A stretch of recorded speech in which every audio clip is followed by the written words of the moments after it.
Pemirsa, 20% komponen yang terkait industri pariwisata di Bali saat ini telah lolos verifikasi protokol kesehatan tatanan kehidupan era baru. Proses verifikasi terus dilakukan dan diharapkan rampung sebelum dibukanya pariwisata Bali untuk wisatawan mancanegara pada 11 September 2020 mendatang.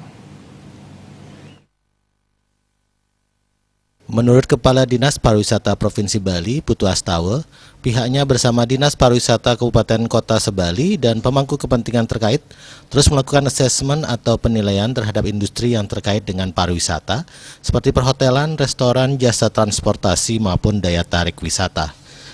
Verifikasi ini bertujuan memberikan pengakuan dan memastikan kesehatan serta keamanan seluruh komponen pariwisata di Bali. Penerapan protokol kesehatan ini nantinya dibuktikan dengan surat keterangan telah diverifikasi oleh asesor-asesor yang telah mengikuti pelatihan dari Dinas Kesehatan, Dinas Pariwisata, dan gugus tugas percepatan penanganan COVID-19.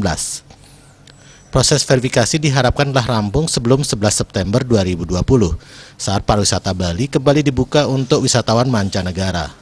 Mengenai persentase mungkin sudah berjalan 20%-an ya. Belum lagi terhitung oleh teman-teman kami di kabupaten mungkin sudah melampaui dari 20%, dan kita bergerak setiap hari ini. Jadi asesor-asesor ini terus ada jadwal yang secara reguler ya.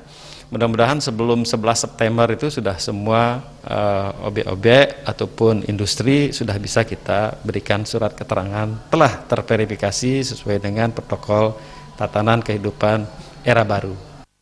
Untuk mengawasi pelaksanaan penerapan protokol kesehatan ini, tim pengawas yang akan disiapkan Dinas Pariwisata bersama Satpol PP Kabupaten Kota akan melakukan sidak-sidak secara insidental ataupun reguler.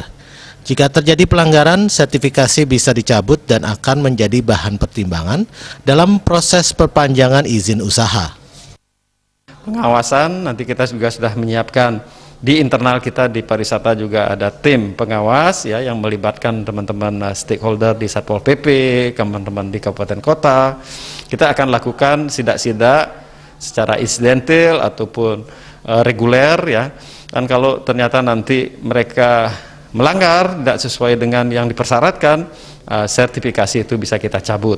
Dan juga kita bisa pertimbangkan kalau nanti di dalam proses perpanjangan izin kalau ternyata memang ada pelaku-pelaku yang tidak tertib ya di dalam melaksanakan protokol kesehatan ini.